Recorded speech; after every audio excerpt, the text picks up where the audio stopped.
ఏంటి తాకట్టు పెట్టుకుని 4000 ఇచ్చారా? ఈ మామూలు వామ్మో చూసారండి, ఈ మా అమ్మగారు ఈ గిలేటి తాకట్టు పెట్టుకుని 4000 ఇచ్చారట. ఎవరో ఒక ఆవిడ ఇలా మోసం చేసిందంట పాపం. చూసారా, ఈ మామూలు రోల్డ్ గోల్డ్ అనమాట. మామూలు 5 రూపాయలు కూడా ఖరీదు చేయని పాపం నమ్మించి అంతా 4000 ఇచ్చారా? ఎంత ఇచ్చారు? మీరెందుకు ఇచ్చారండి బాబు? ఇది బంగారం కానప్పుడు మరి బంగారం దాన్ని ఇచ్చింది. ఇప్పుడు మాలాంటి వాళ్ళని అడిగి తెలుసుకోవాలి కదా ఇది బంగారం కాదు. అయినా మీరు ఎవరినన్నా అడిగినా చెప్తారు కదండి, మరి ఎందుకు కనుక్కోలేదు?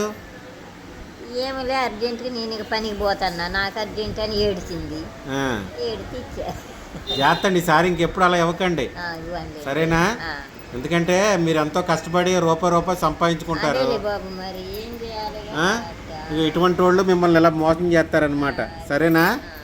ఏంటి, ఇంకోండి తీసుకోండి మీ బంగారం. ఇంకెప్పుడు అలా మోసపోకండి, సరేనమ్మా? చూసారండి పాపం, ఆవిడ దగ్గర గిలేటి ఇచ్చి 4000 తీసుకున్నారట. అలా ఉంది.